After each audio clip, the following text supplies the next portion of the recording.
My name is Corey Gray, and I'm owner of Iconic Metalworks in Nashville, Tennessee. And we brought our Frank and Demi's 55 Cadillac here to Detroit Autorama to compete for the Ridler. We made the grade 8, so that's a huge accomplishment in itself. The grill is all handmade out of half-inch aluminum, piece by piece. And then the original bumper, this bullet was actually up here with like a 45. So we took the bullet off, cut out the 45, molded it in, and these are now our running lights and blinkers. Kind of made it a cleaner look. The hood itself, we tilted it forward instead of going back the original way. It's been decked in the center for a fresh air intake, and then it's all hand designed billet aluminum electronic hinges.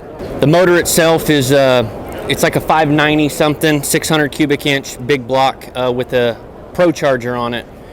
And it's kind of gave us some problems, but we've got it figured out. And the valve covers were Brodix, and we took the original emblem off the fender itself and grafted them into the valve cover to make it look like a stock Cadillac motor. So we started with a two-door Cadillac, a really clean one, and we decided to turn it into a four-door, which was a daunting task. But when the doors are shut with this paint scheme, it really makes it look like a true two-door that it is. But we wanted to open it up for the elegant side of things.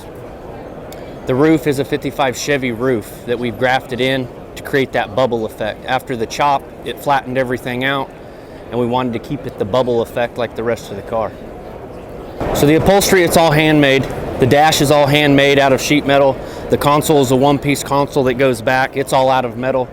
And then the interior is done out of Cayucas, California, and all the back seats are hand built. The fronts are actually out of a BMW that we've chopped down and totally modified. But other than that, I mean, that kind of ties the car together, believe it or not. So with the trunk, we wanted to go with the style of this era. So it's kind of like it resembles the suitcases for the elegant style. But what this is actually a wood frame. It's upholstered inside and out with gas shocks. As you lift it up, that's the way we get to our 2 fuel tanks that are in each taillight, and that's because the bottom of the fuel, there's no floor in the car, so it's open to the ground and open up here. So we had to seal it off, but we wanted a way that we didn't want to look at the tanks.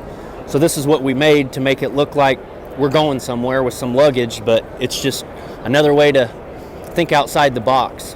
Going for the Ridler tomorrow. I mean, that's the huge accomplishment in itself. So with that being said, the owner, he's a car collector, and we will be going to Chicago with this. So if you guys are in the area, stop by and say hi. But I'm just glad to be here, and especially with this car. It's a 7-year project, and nice to see it finished.